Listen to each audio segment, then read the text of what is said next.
Welcome to Talking Feds, a roundtable that brings together prominent figures from government, law, and journalism for a dynamic discussion of the most important topics of the day. I'm Harry Littman. Over the weekend, we traveled to the Texas Tribune Festival in Austin, a huge and very fun event featuring hundreds of prominent commentators, and we were really happy to take part in it. We recorded 2 panel discussions there before live Austin crowds, one about the Department of Justice investigations into the former president, and the other previewing the upcoming Supreme Court term. We'll release the Supreme Court episode next week, but today we focus on the DOJ. You might call the discussion, will they or won't they? Because it's a detailed look at what's likely happening within the department, which case they might bring against the former president, and all the factors from nitty-gritty prosecutorial details to sweeping questions of political democratic theory that the inquiry entails. It was a great event, and I hope you enjoy. Matt, how do you feel about following Willie Nelson? Not good. Hello again, everyone.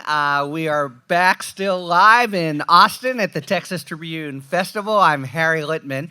We aim in these 2 episodes to kind of pull back the curtain as best we can on 2 of the most opaque institutions in government. One was the Supreme Court, and now we're going to be talking about the Department of Justice.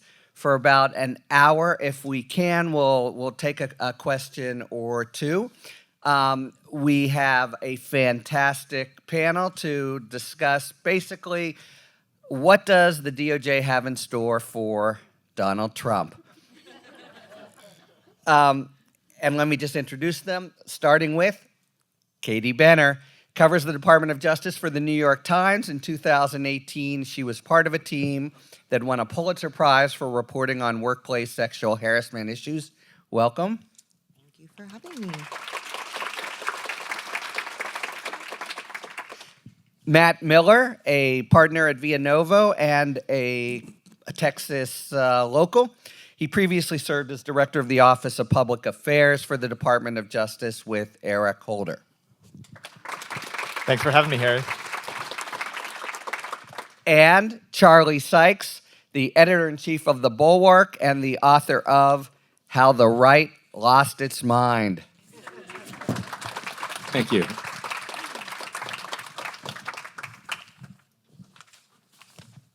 All right, let's start here. So the DOJ has turned up the public heat at least, in their 1-6 investigation and the Mar-a-Lago investigation in recent weeks. Has the public and many of us misunderstood the department's work, underestimated Garland, or have they been following a plan all along, or did something change? Anybody?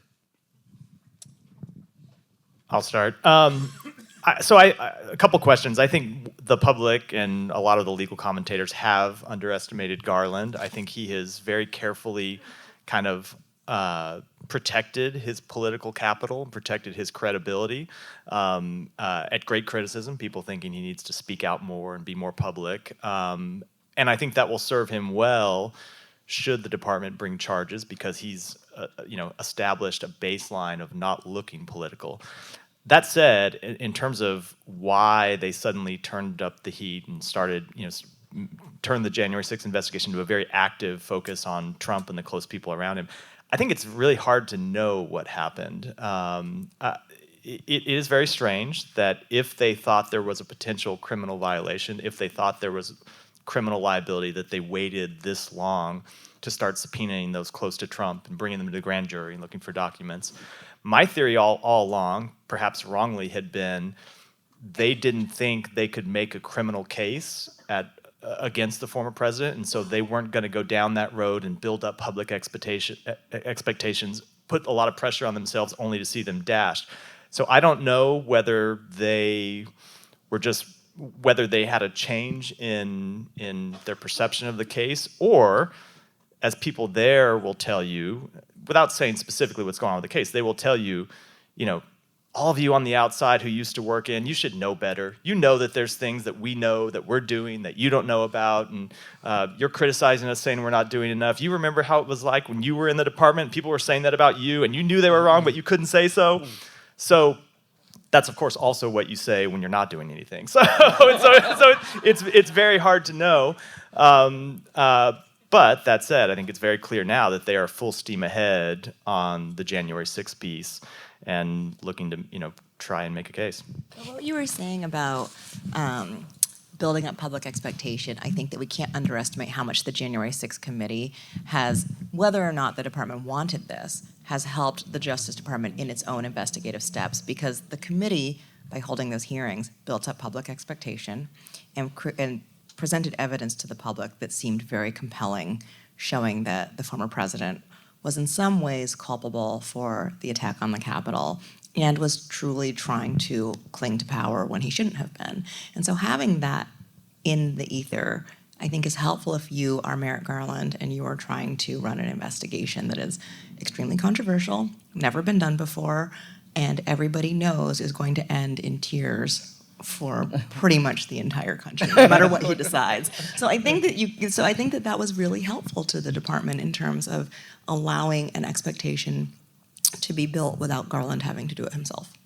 So I'd be interested in getting your reaction to this. My sense is there was an evolution in Merrick Garland's thinking about this, because when he came into office, I think that, there's two conflicting principles here. Number one, depoliticizing the Department of Justice and then upholding the rule of law.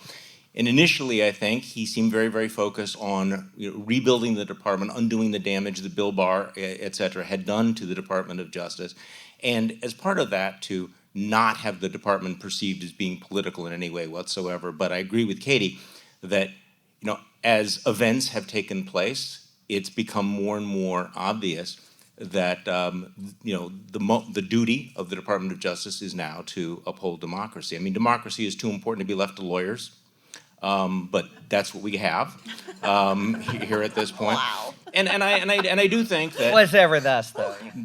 But I think his remarks about a week ago at Ellis Island were extremely interesting, because he laid out an understanding of this moment in history and what he has to do, and the principle at stake, that he might have come into office thinking that he, like post-Watergate, that he was going to just, rebuild things. And now I think he realizes that the risk of not upholding the law, of not establishing these constitutional precedents is much more important. So I do think that there was an underestimation of him, but perhaps, when he came into office, he didn't perceive that this was going to be what his tenure would be like. No, I think that's really right. I think he came in with an assumption that the past is past. Because remember, there was a clamor for criminal prosecution based on a lot of things that had preceded 2020. He doesn't talk much, but when he does, it's really portentous. And he gave that speech in January 2021, was it? Where, and if you know Garland, you know that those words were chosen very carefully, and nobody above the law, et cetera. I think people took as a telegraph that, no, they were looking at this in earnest. But as Matt says, they generally, and he's a stickler for this, can't speak outside the public filings. In fact, Trump has continually done them a favor by leading with his chin in ways that they respond in court, and we learn more and more. Let's go to, I'd like to pick up on what Katie said and talk a little bit about both January 6th, but also Mar-a-Lago. So, Mar-a-Lago explodes into view August 8th with the search, and it's first this document retrieval operation. Now we know clearly, in fact, again, they've said it to the court. We have a criminal investigation to pursue. If you're Garland, or just as you, what are the relative virtues and downsides of January 6th as opposed to Mar-a-Lago as bases for prosecution?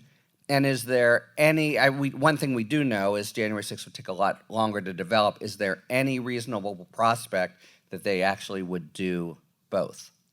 Well, I think that they're such incredibly different investigations that it's probably wrong to think of them even in the same sentence. I try to keep them as separate as There was a possible. semicolon I know, there, thanks. I can see Harry's paper, so I know that he separated them.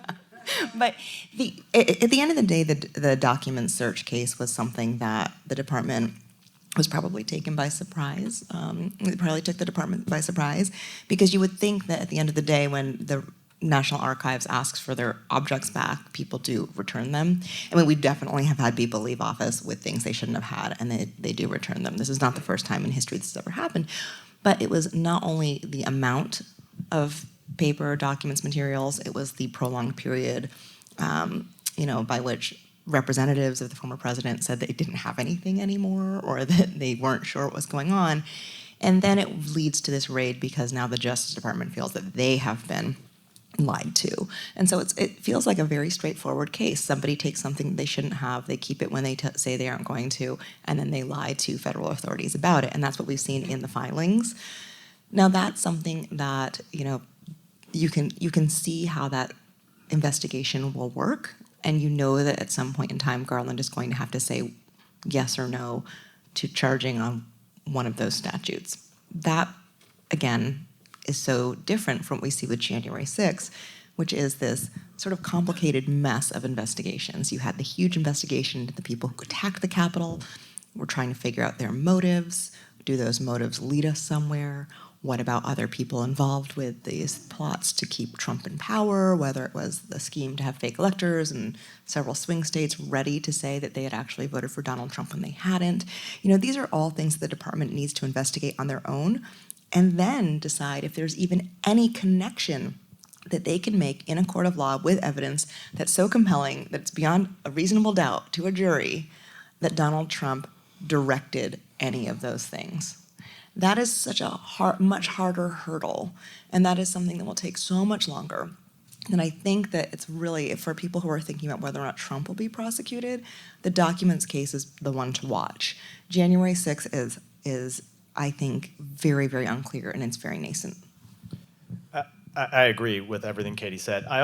Charlie said something I think really important a minute ago, that democracy is too important to be left to prosecutors. No offense to all the prosecutors. Another way to say that is I think we as a country, during the Trump years, kept asking prosecutors, whether the Justice Department or others, to bail us out, to bail the country out, and somehow take Trump out of the picture in a way that voters hadn't been able to. And that is asking a lot of the criminal statutes. It's asking a lot of prosecutors. It wasn't necessarily a problem that they could solve. And that's kind of how I felt about the January 6th investigation. It's clear that Trump, violated his oath of office and committed grave acts, against the Constitution. Whether it's a violation of the criminal statutes, you can look at the criminal statutes and make a case, but I challenge you to show me anyone that's been prosecuted in our history for anything like what he is alleged to have done. There is no real precedent for bringing that type of case. So I do think one of the things Garland was probably feeling, if Trump was out of the picture and wasn't planning to run again, or had he been convicted in his second impeachment and barred from running, maybe he doesn't take the January 6th investigation as seriously. But I suspect he's feeling this weight that because Trump is an ongoing threat to democracy, maybe we have to be the ones that do something about it. And they would never admit that publicly. They would always say, we only look at the facts and the law. But of course, if you're the Attorney General, you have to think of the other consequences. But I think because it's such a hard case, and much harder than I think people believe, I think the Mar-a-Lago case has been it's almost bailed the Justice Department out, because unlike January 6th, if you just look at the facts, there are people with much better fact sets who have gone to jail for what Trump did, and nobody who hasn't, as best I can tell. Exactly, and that's the thing. So if at the end of this investigation you have a former president who mishandled classified information and then obstructed, that's always the important thing. It's always just mishandling classified information. There has to be some other thing. You disclosed it or you obstructed. It's kind of mishandling plus, and he's done that, and you don't bring the case, it's very hard to justify then bringing other cases against low-level workers at the Pentagon and the intelligence community that we see over and over again. So I think it's made probably at the end of this, the decision much easier for Garland. So I agree with that, but a slightly different point of view. So there strikes me that there's two imperatives, or maybe three, that we're dealing with here. Number one is preventing Donald Trump from returning to power. Number two, holding Donald Trump legally accountable for his conduct. And number three, establishing the precedent that no one is above the law, that that ex-presidents, in fact, are not immune from prosecution. Now, the Department of Justice cannot directly affect the first, preventing him. The Department of Justice has limited ability to do this. It can only really do number two and number three. It can hold him accountable. Now, while I completely agree with everything you just said about, go for the airtight, document case, this would, I think that realistically, Merrick Garland also has to understand that going small will generate the same political firestorm as going big. There's not going to be a moderated response, based on how much they charge him for. So as much as I would love Donald Trump to be nailed on one of these airtight, sort of legal headshot issues, where a tax issue Al Capone, I also think that it's important for Garland to realize the historic significance of his action, to explain that this is not just a gotcha, that this is, and I apologize to Willie Nelson here, this is a big fucking deal. This is the President of the United States. Why does it matter? We're not just dealing with a common grifter who broke the law. We're dealing with a President of the United States who used his power to overturn an election, to incite an insurrection, to put it in that historic context, but also to explain to people why you are doing something so dramatically unprecedented. The small charges may serve the function, and again, I'm not disagreeing with you, I'm just thinking this through, may serve the function of holding Trump accountable, but I also think that it's important to make it clear why they need to protect the Constitution, because we're now talking about precedents that will affect, I think, the constitutional order for the next 50, 60, 70 years. And I think that has to weigh on their minds as well. So I think that you're getting it. I mean, we're all sort of circling around something that's really difficult, which is it's almost impossible to separate the political from the prosecutorial, which is what Garland came in to do. He said he wants to depoliticize the Department of Justice. But if what you're doing is thinking about criminally charging the leader of a political party in the United States of America, wildly popular leader of a political party in the United States of America, a leader whose members will not deviate from, even when they've tried to, as we've read in all sorts of books, including yours, including Mark Leibovich's book, etc. That is inherently then a political act. And so what you want is for Merrick Garland to rise to that moment, that political moment, by going big, because it's such a big political question. But at the same time, he's hemmed in by the rules of the Justice Department, which say, no. We can really only charge on the crimes we can truly prove. And so he cannot do the thing that you want, even though his actions and his task is political in a way that he cannot separate himself from. I mean, we were talking about this earlier. If there is a figure in Washington, D.C. right now who is a tragic figure, like a classically tragic figure, think Shakespeare, think,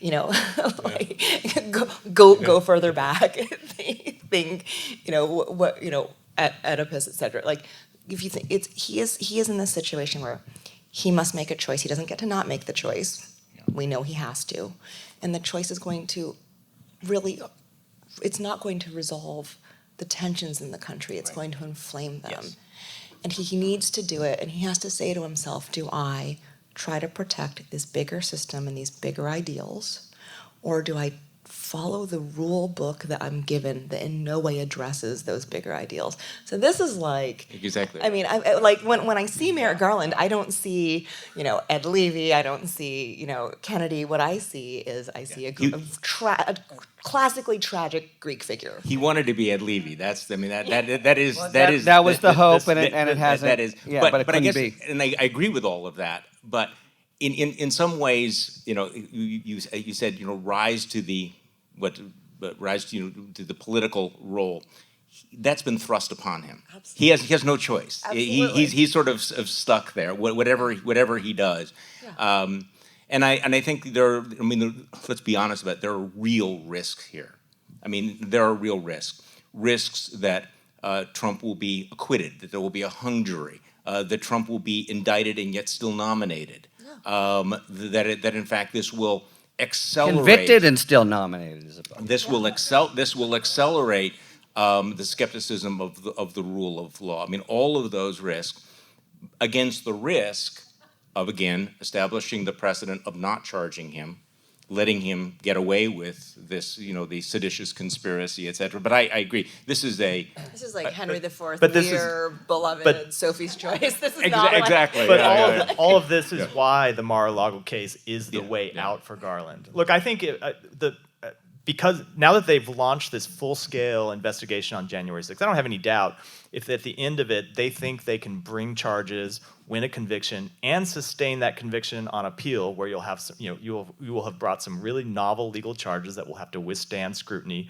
by a Supreme Court that, forget about the right-leaning nature of it, has been skeptical about using the criminal statutes to apply to political behavior, what can be argued as political behavior in a lot of previous cases. So if they can decide they can overcome all those hurdles, I think they will bring the January 6th case. But I suspect the Mar-a-Lago case is going to be finished a lot sooner than that, and they're going to have a decision on Mar-a-Lago maybe in the next 6 months. It's not We really did write that a story complicated about this a in case. the publication called the New York Times. Yeah, let me add a couple prosecutorial points. At first, I agree with everything everyone's saying, and I think we really it hits it on the target, which is, on the one hand, we do yes, it's never happened before, but it's the most grievous assault on democracy ever. Can the legal system be silent about it just because of the political repercussions? All true. Yes, it's a clean case, but big enough to be righteous, especially with all there's nothing trivial about all the concealing behavior. For prosecutors, though, they're going to be thinking of a couple things. Everything involving January 6th has at least the potential complications of First Amendment defenses. Every time we have tiptoed up to this area, and you could expect it here, this is just political speech. I'll be with you at the ellipse, et cetera. And then second, we do have this bombardment of different kinds of plots and schemes that the January 6th committee has very effectively displayed, and that paint an overall large tableau of corruption, contempt for democracy, et cetera. But for the DOJ, it has to resolve into individual charges, and the particular ones, and there are, I think, 7 or so in play, where you really have to, can we prove each element beyond a reasonable doubt, et cetera. I want to go from there and pick up, though, what Charlie was saying. It's become kind of a bromine now that everyone's saying, oh, no person can be above the law. If other people did the same conduct, I would be in prison by now. I think several things that we've said just in the last 15 minutes suggest otherwise. And I just want to put that to you. For example, do you need, in the case of Donald Trump, to have even beyond a reasonable doubt? Must it be bulletproof on the concern that don't shoot at the king if you can't hit him? What about the prospect, if you can't kill him, sorry. What about the prospect of getting him out of office, something you wouldn't normally think about? Is there a final role for the political system and the president? So, isn't it true that it's just not accurate to suggest this is, like any other violation, and in particular, how, if that is true, how does it play out? What's the extra layer of consideration? Knowing Garland, it will come at the end. It won't. But what part of the end will change this from a normal case of either documents or whatever the charges are? Thoughts? Let me just, one question you asked, the role of the president, the current president, which I don't think he'll have any. There are Zero. He's zero, and I think that would be the case in almost every previous administration. The AG I worked for, Eric Holder, in a case like this, we might tell the president, either he might tell the president what he had decided to do. They had a very close relationship, or we might tell the White House right before something was announced. I think in this case, the president and the attorney general don't really have a personal relationship. There's no reason they'd be talking about this. And I think so they could say they've never talked about it, they won't. And DOJ is going to do what it wants to do, completely independent of the White House, despite all the claims that this is political. Tragic hero. There you go. Yeah. I mean, it's all on his shoulders. That's the job. That's what you sign up for. But no, I think you very much have to entertain all of those questions, and those are questions that the line prosecutors, they can't really think about. They have to think about, can you win the case or not? Merrick Garland and Lisa Monaco, the Deputy Attorney General, but mostly Garland, have to really weigh all of those other considerations. And I do suspect they very much will see this as for legal reasons, you can only bring this case if you're going to win, because you don't want to set bad precedents that will affect further cases down the road, but really mainly for political reasons. You bring this case.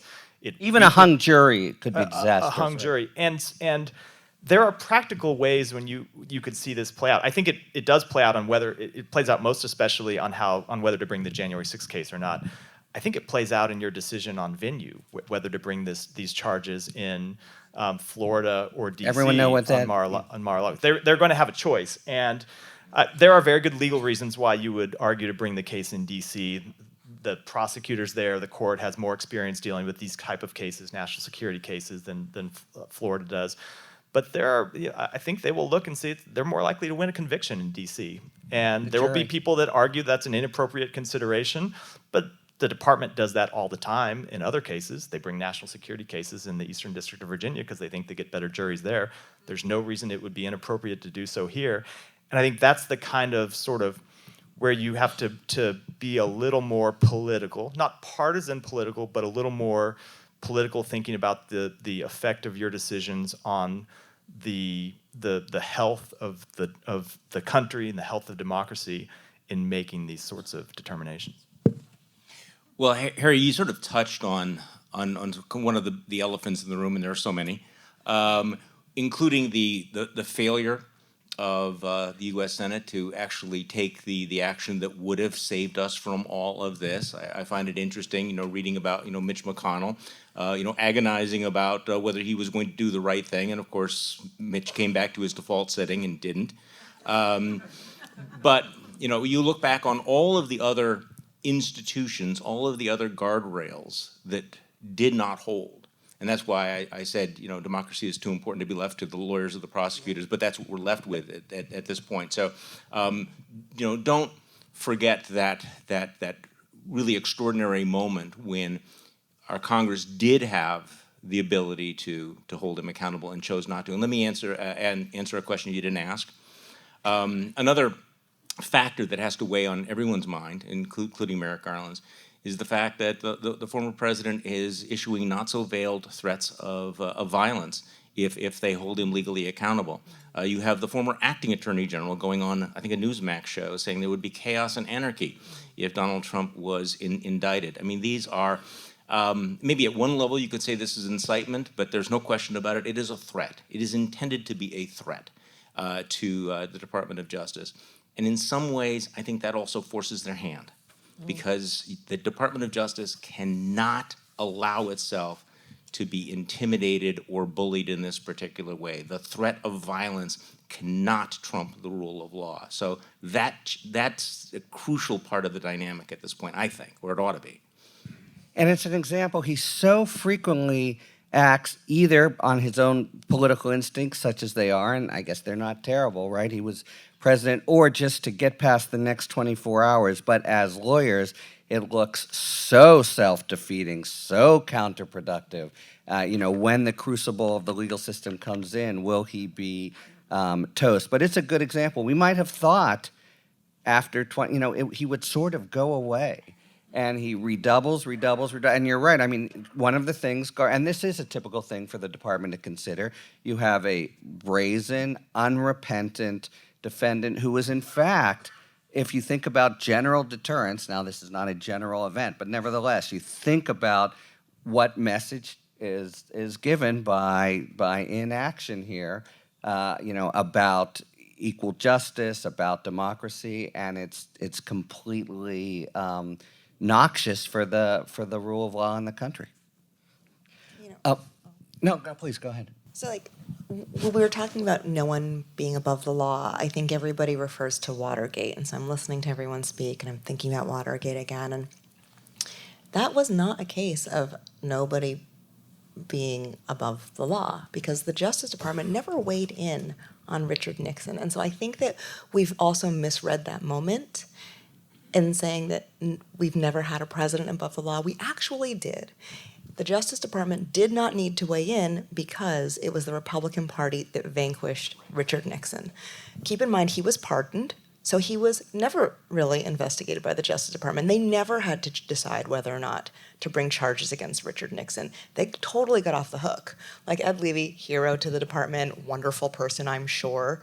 His job was to basically come in and be a really inspiring bureaucrat, to come in and say, what new rules do we need so this can't happen again? I'd like to make some new rules. He did not have to make this kind of choice. In fact, prosecutors, lawyers did not have to think about this at all because Nixon was pardoned. And so it remained a completely political question, to Charlie's point earlier. And because it remained a completely political question, what will the Republicans do? It wasn't going to rip the country apart like this is ripping the country apart. And they got lucky because Nixon himself decided to go away quietly. He was still pretty popular during Watergate. Like, you look at the polling, 30% popularity, 40% popularity at times. He wasn't hated by every American. But he chose, again, not to use his position as microphone as the president to say, I'm not going away, and if you try to make me Republicans, I'm going to have all of my voters come out and attack you. Totally agree. I want to slightly disagree with one thing you said. It's something you hear a lot, which is that this decision will rip the country apart. And in some ways, it's not exactly what you said, but the country is ripped apart. I think I hope that in making this determination, he won't weigh the political costs and that it's going to be controversial and Republicans are going to be mad and there might be violence. That is a feature of public life now. That is a feature of our political system, whether Donald Trump is indicted or not. It's going to be a feature of our political system when he runs. And so the decision that he makes is not going to heighten the divisions in our country any more than they already exist. And so you, have to do the right thing based on the facts and based on the law and based on whether you can sustain the case. But then I also think there's a case to be made that the way you start to put the country back together is to isolate and neutralize the virus that has infected this. It doesn't make the entire virus in the Republican Party go away, but if you can take the leading cause of it out of the picture, maybe it helps start down that path. I completely agree. And I want to go back to Watergate for a second, because remember, when Ford pardoned Nixon, there were calls for Ford's impeachment.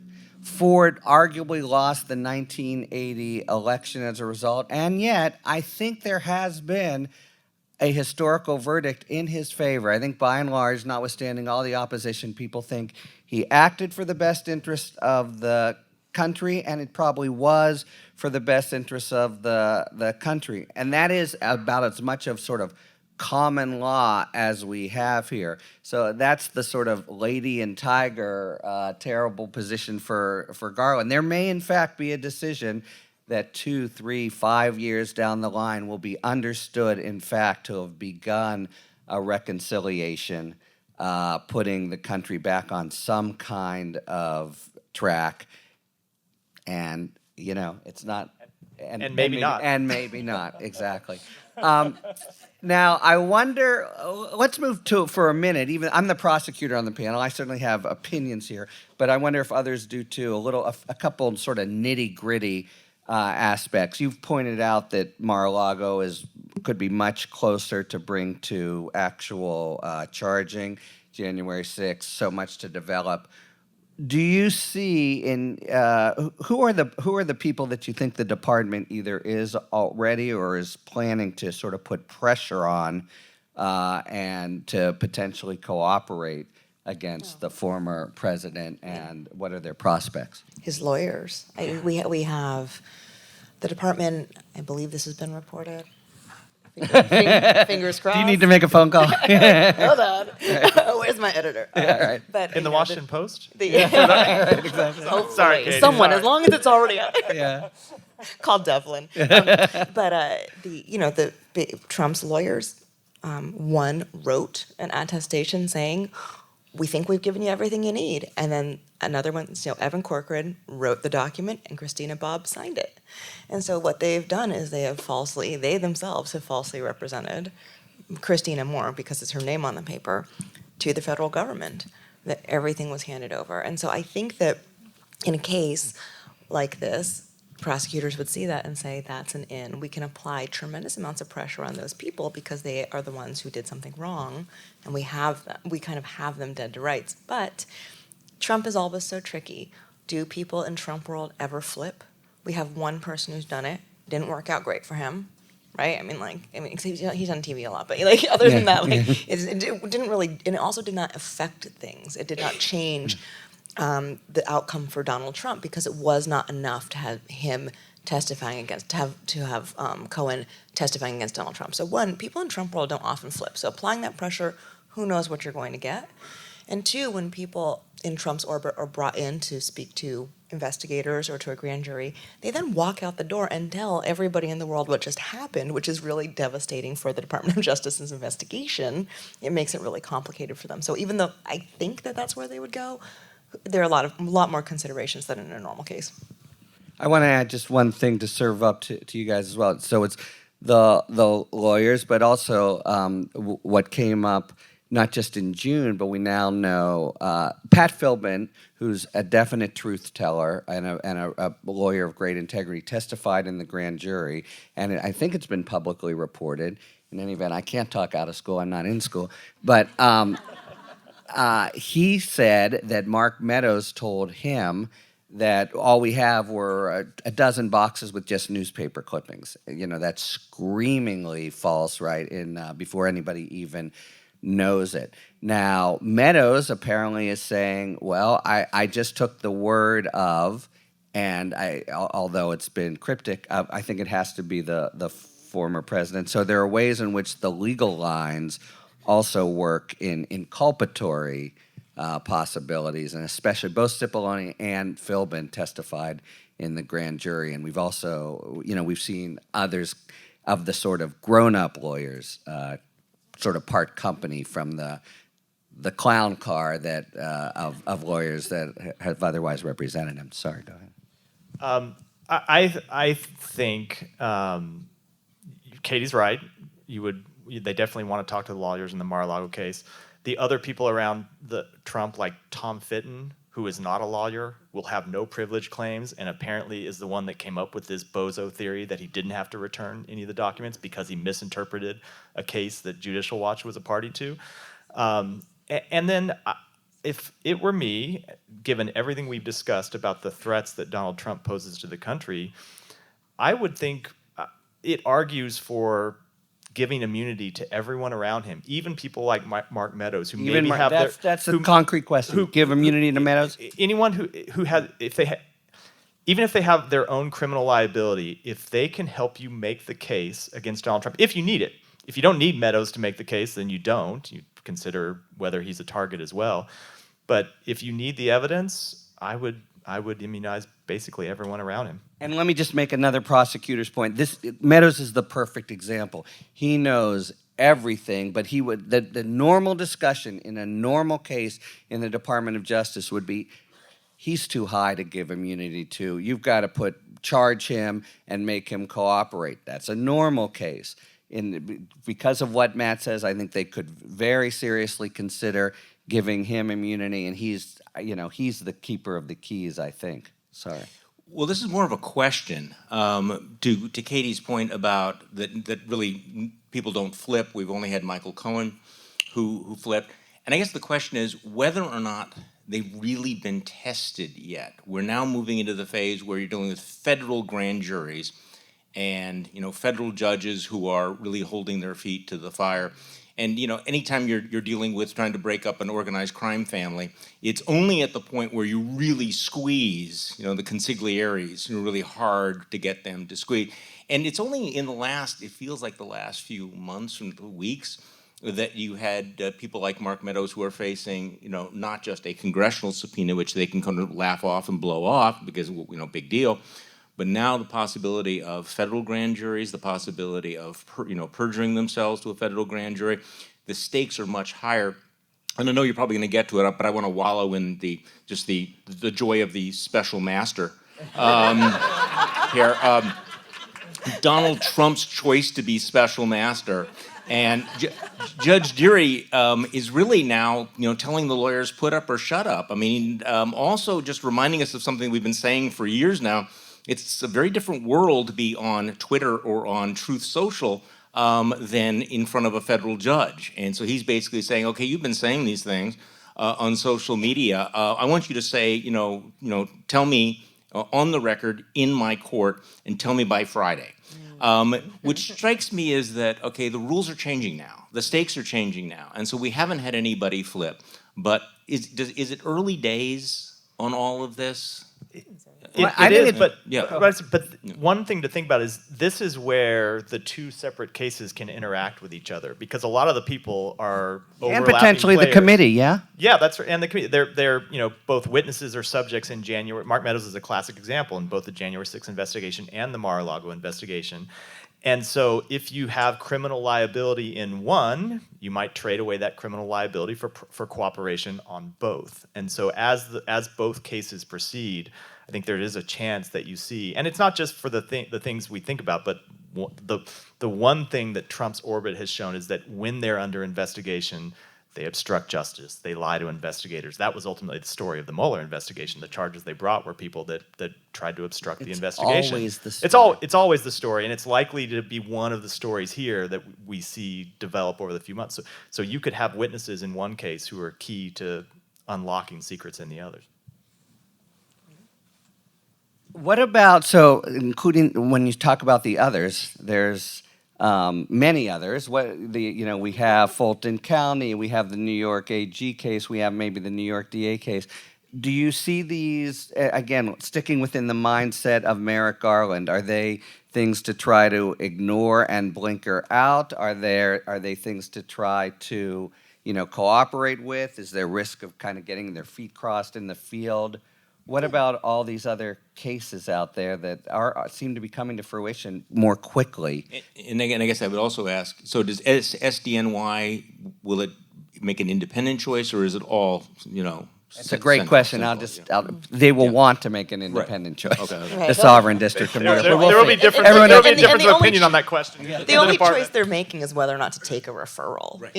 Which generally you just say yes. Whether or not that becomes and then whether to bring the.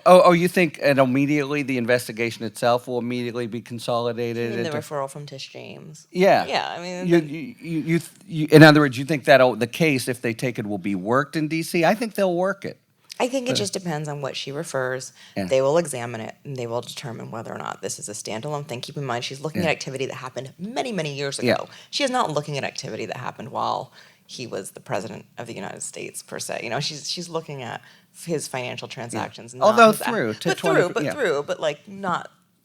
not necessarily his presidency. So it's unclear. I think if it's a valid referral, they would take it. I think it's hard to say no to a valid referral, because then what are you saying? Because it is Donald Trump, we can't take the referral because it's too complicated. You have to. But then it's just a matter of who investigates it. And frankly, I mean, this is so technical, but if you're looking at a financial fraud case, you want it to be SDNY. Those prosecutors have much more experience looking at Wall Street, that we can all fight about whether or not they did a good job during the financial crisis. They have a lot more experience looking at complex financial fraud than some of our friends in Washington, D.C. Jari, you were going to say something? I think... So my sense from this week, when you mentioned Tish James, I wonder if you guys agree. We've been sort of saying this, since when? Access Hollywood? But it really does feel to a lot of people, and I think I'm among them, that we are at the beginning of something new. There has been a turning of the tide. There is a kind of reckoning, and the escape artist is looking really, really hard pressed to escape. Do you agree, or is that sort of premature? The sense that comeuppance is actually beginning to unroll in real time. It feels like wish casting at the moment. Well, look, the confession, we all suffer from the PTSD of all of those moments. Right. We access Hollywood. Remember what we thought was going to happen on January 7th?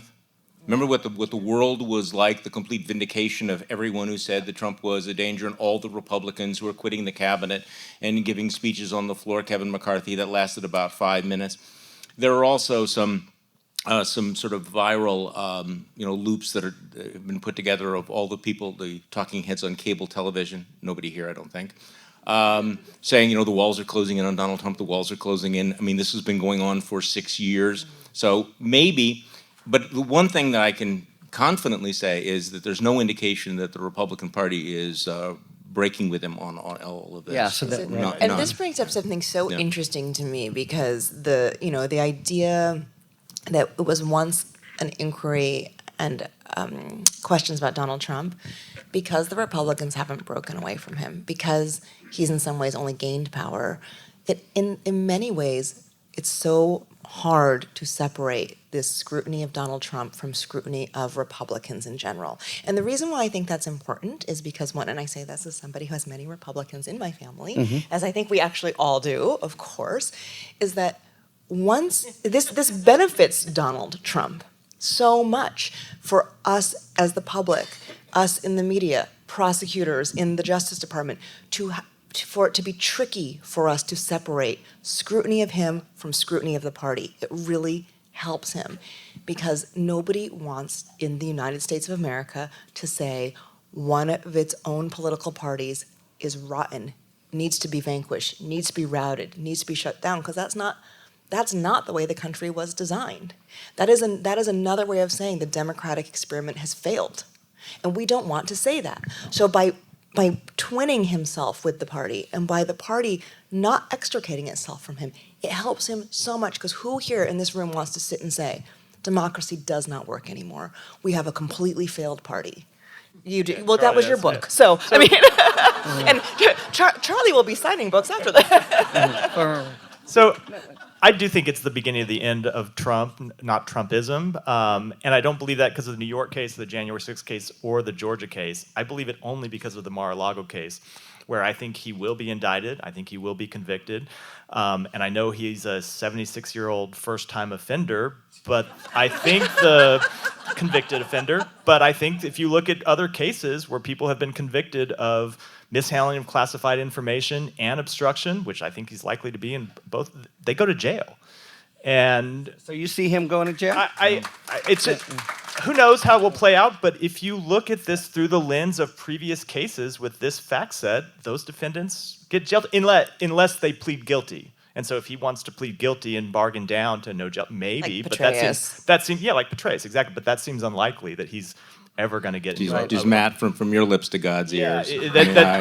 So I mean, I come back to the thing I started this with, which is I think that the Mar-a-Lago case is a gift to the department and a gift to the country, and the way to take him out of the picture, but Trumpism will go on for some time. Can I just pick up on something that Katie said, because it sort of loops around to what we were talking about with Watergate and the contrast with Watergate, that in Watergate the democratic process worked out. It was healthy. Right.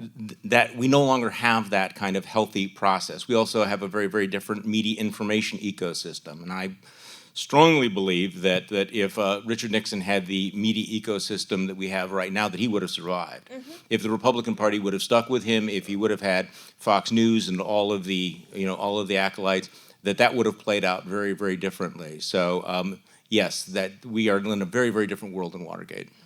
And I just want to say one thing about Katie, the sort of Mobius strip of politics and law that unavoidably, we're looking at, which is it may be, this is sort of back to Garland as tragic figure in trying to protect. It does seem to me, and I'm really out of my depth here, but Trump, it's interesting and also despicable, but he is going more and more extreme, where the QAnon pins, the fomenting of violence, and it does strike me that that's possible, the kind of move that makes, notwithstanding his personal charisma, makes a sort of pretty big center of the country, be able to say we just can't countenance this. He's really, it seems to be changing against all that. And I just want one other thing is, this James suit is no walk in the park. I think he's got to settle. I just can't see his going to trial. I can't see his testifying. She's got a lot of cards. She is, I think, the charges that she's really sort of almost politically after him. I understand those, but that's the cards that he's now been dealt, and I think that she's going to exact very serious settlements. It doesn't put him in an orange jumpsuit, but it really potentially annihilates the Trump brand, and that's pretty close. No, you're right. I'm sorry. I'm a little bit obsessed about thinking about what Katie said about Merrick Garland being this Shakespearean. If you take tragic nothing away from this panel, no. But Katie. So which one is he? Is he Hamlet or is he King Lear Or Macbeth? or is he? Because it ends badly for all of them. He's Henry the I was Fourth. going to say Henry the Fourth. Henry the Henry the Fourth. Fourth. Part Henry 3. Henry IV. Okay. I was thinking of him as kind of Cromwell, and the Hillary Mantel just passed away. Right? Cassius. I know it's bad. Oh but my, okay. Brutus. Oh, okay.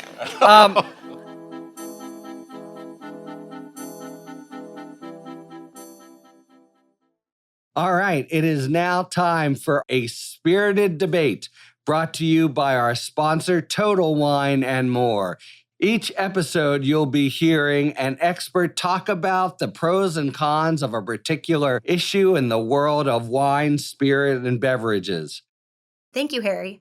In today's spirited debate, we'll tour the 5 types of tequila in under 2 minutes. Time is also important when it comes to tequila, because each type is classified according to the length of time it is aged. The longer it's aged, the deeper the flavors and smoother the taste. The 5 types of tequila, from least aged to most aged, are Blanco, Joven, Reposado, Añejo, and Extra Añejo. Blanco, or silver, is the youngest and purest form of the tequilas. It has the most authentic taste of the agave plant. It contains no flavoring agents, and it can be bottled immediately, or it can be aged up to 2 months. Blanco tasting notes include a little bit of citrus and a little bit of spice. Joven, which means young, is also known as gold tequila. Fittingly, it derives its name from the color imparted from extracts that are added to change the flavor and the hue. Joven tasting notes are also citrus and spicy, but they're a little sweeter than Blanco. Reposado, which means rested, is aged in oak for 2 to 12 months, giving it time to become a pale golden color and pick up some flavors from the oak. Reposado tasting notes are caramel and honey, but they can also include hints of vanilla, cinnamon, or chocolate, depending on how long it has been aged. Añejo, meaning aged, spends anywhere from 1 to 3 years aging in oak, giving it a smoother, darker, and sweeter taste. Añejo tasting notes are caramelized and sugary smooth without the sharpness of a Blanco. And last, but certainly not the least aged, there is Extra Añejo, which is aged longer than 3 years, giving it a beautiful dark amber color. Extra Añejo's tasting notes are rich with nuts, caramel, fruit, and spice. So, if you're aged 21 years or longer, stop into your local Total Wine and More for a huge selection of tequilas that are aged and priced to perfection. So find what you love and love what you find, only at Total Wine and More. Cheers! Thanks to our friends at Total Wine and More for today's A Spirited Debate. If anyone would like to ask a question, please do. There are microphones, so please. Yes, thank you. This has been fascinating. Let's assume he does get charged. Are you really that confident he'll be convicted? Because I go back to your comment that a hung jury would be a disaster. That to me is such a huge risk here, given that maybe 15% of this country would not convict him, vote to convict him. I don't care what the charges, how clear they were. How are you confident that one of those people won't be on a jury? I think they'll bring the case in D.C. And It's as simple as that. I think that if you would brought do it in it? Florida, you take the chance that you're going to get someone on the jury that's just a Trump dead ender that will never vote to convict no matter what. The chances don't disappear in D.C., but they go down dramatically. And you do screen them out, those people, and it's not the DOJ has now come to the age of sophisticated jury inquiry and consultants in these big cases, and it's unlikely that a total dyed-in-the-wool Trumpite has no indications. There will be challenges, and we did have an example. Is it Manafort, where a total Trumpy But there juror could also vote- just be jurors who don't like Donald Trump, but think that it's not worth tearing apart the country to convict this man. So it's not. I mean, I don't think main this is thing a. is- I don't think Yeah, this is a sure thing. He's It's just it's so so risky. guilty. So I think that would be the number one thing. See, I that was Harry's Right. opinion. That was not my Yeah. opinion as a journalist at the New York Times. Okay, keep going. Hi. I was kind of thinking, indicting former heads of state, in other countries, this is a normal thing in democracy. We've seen it with the French, the former French president. We've seen it with the Italian president. We've seen it with the South Korean president. This is Israel.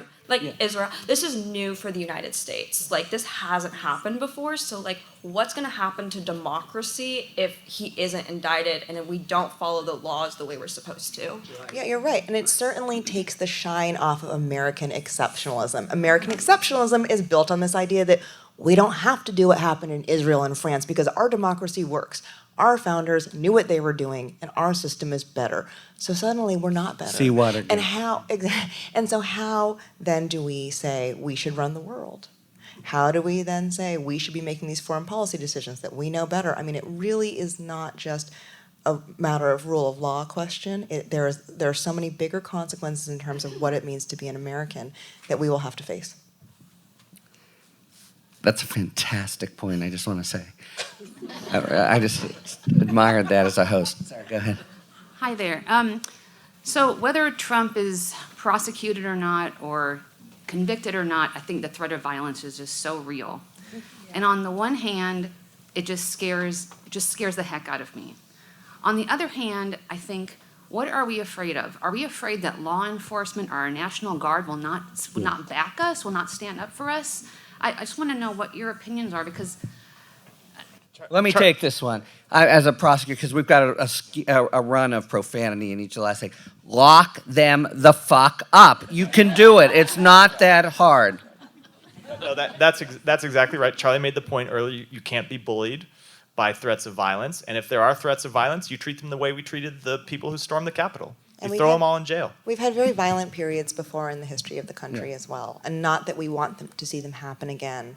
But I mean, I would say the first march across the Pettus Bridge, what was happening to protesters in the South, who were desperate to end Jim Crow. We've had terrible, terrible moments of violent clashes as people tried to figure out what it meant to have a functioning American society and a democracy that included everyone. No, you've asked exactly the right question. Is at some point, if you stand up to it, if you don't blink, you might find out that it might be messy, but it's not a civil war. Okay. thank you. Hi. Barb McQuaid made a comment in a panel where she said that when she went to DOJ prosecutor school, they taught her that federal prosecutors generally don't lose based on the evidence. They lose because the cases are so complicated that the jury's eyes glaze over and they can't get the conviction, even though they have the evidence. So I saw this thing where this guy, Jim Warden, talked about this RICO case for this whole January 6th thing with the insurrection and the money laundering and the conspiracy. And it looks really good, but then based on what you're saying, I'm like, yeah, and the DOJ knows how to do RICO, but man, that's really, that's all in. And it seems like it might not be. But they got all this video to be able to tell the story, to make it a dramatic narrative, but I'll defer. Yeah, they're going to have to call Liz Cheney and get that video. No, look, It is a great point. It's another reason for Matt's position of Mar-a-Lago. I'll just say I'm going back to the New York AG's civil case in general, as paper cases go, and they go for months, and your eyes glaze over, and you have experts. The ability here to basically take, when you're trying to prove fraud on paper, two valuations of the same thing and put them in front of a jury. He wants lower taxes; they're worth $10,000. He wants higher. For a paper case, pretty much of a gift. And then there are the people from SDNY who think they can prove any paper case ever. Except for Lehman Brothers. Except for Lehman. Last question. Thank you. We generally frequently talk about Trumpism being a cult. We talk about autocracies, and when you behead the autocracy or you cut off the head of the cult dies, but you're talking about that even if we do that, Trumpism is going to last for a long time. Why do you see it being different in this case? It's a great question. I called it Trumpism. The better way to think about it is the kind of problems in the Republican Party, the fact that they have become completely disconnected from the truth and have built a media ecosystem that allows them to stay disconnected from the truth. That's going to continue. However, there is no one else in the party like Trump. There are a lot of wannabe Trumps who are Trump without the charisma. Ron DeSantis doesn't have Trump's charisma. Pompeo, all of them. So there will be noxious politicians who demagogue and lie to voters, but there aren't a lot of other obvious candidates who have the ability to bring 20,000 people to a rally and then turn them and send them to storm the Capitol. That hopefully, I don't want to seem naive and say it goes away, but it certainly lessens without him at the top. It's a problem of minority rule, though, really, isn't it? But it's also that's all true. But I see it as a politics of abandonment, too, though, because I grew up in Vermont. All I see in Vermont are Trump flags and Bernie flags in the year 2022. I don't know that anybody in that state knows that Joe Biden's the president. But this was a problem that began, I think, in the 90s, where you saw a party that had always represented labor and had always represented working people and always tried to anyway.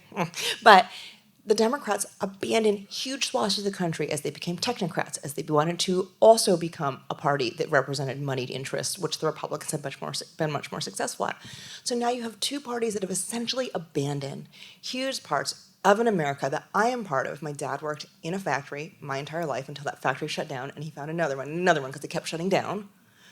Who is representing these people? Because most of the country does not look like Mark Zuckerberg, Sheryl Sandberg, Mike Bloomberg. Most of the country looks like my dad, and no one represents him.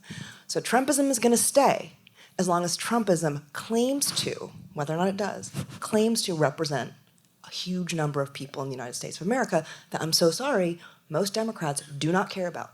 And most Republicans do not care about. I know we're running out of time, but this is such an important question. And, two things can be true at the same time. That Donald Trump is a unique existential threat. I mean, he has a unique personality. On the other hand, he has exploited a pre-existing dysfunction in this country that Katie just described. All of the incentive structures have changed. The media ecosystem has changed. You have these wannabes who are, pushing sort of the, cruelty is the point politics, that's, we don't actually solve problems, we just simply, troll and trigger the libs. That's going to continue for a long time. But, and of course, we do have these kinds of divisions. So, yes, if Donald Trump disappeared tomorrow, our democracy does not heal itself. The divisions do not heal itself. It's going to be a fight for a very, very long time. But you solve the problems you can. Yes, exactly. Please join me in thanking this fantastic panel. Thank you, Austin. Thank you, Texas Tribune. There you have it, our live Austin panel into the investigations swirling around Donald Trump and his circle. Thank you very much to Charlie, Matt, and Katie. And thank you very much, listeners, for tuning in to Talking Feds. If you like what you've heard, please tell a friend to subscribe to us on Apple Podcasts or wherever they get their podcasts, and please take a moment to rate and review this podcast. You can also now subscribe to us on YouTube, where we are posting full episodes, talking books, and bonus video content, or follow us on Twitter at Talking Feds Pod. You can also subscribe to us and get a lot of extra content on the Patreon site, patreon.com/talkingfeds. In an effort to make Talking Feds a better listening experience for everyone, we don't follow a typical advertising business, and we have very few commercials you may have noticed. So if you'd like to support the show, you can subscribe there, and there's a lot that comes with it. You can go to Patreon and see what we have coming and decide if you might like to sign up. Submit your questions to talkingfeds.com/contact, whether it's for Talking 5 or general questions about the inner workings of the legal system for our sidebar segments. Thanks for tuning in, and don't worry, as long as you need answers, the feds will keep talking. And don't forget to tune in next week for our Supreme Court panel discussion, also recorded live at the Texas Tribune Festival. Talking Feds is produced by Olivia Henriksen, sound engineering by Matt McArdle. Rosie Dawn Griffin and David Lieberman are our contributing writers. Production assistance by Laurel Feldner, Kalena Tano, Emma Maynard, Izzy Brantley, and David Emmett. Our gratitude, as always, to the amazing Philip Glass, who graciously lets us use his music. Talking Feds is a production of Dolito LLC. I'm Harry Littman. Talk to you later.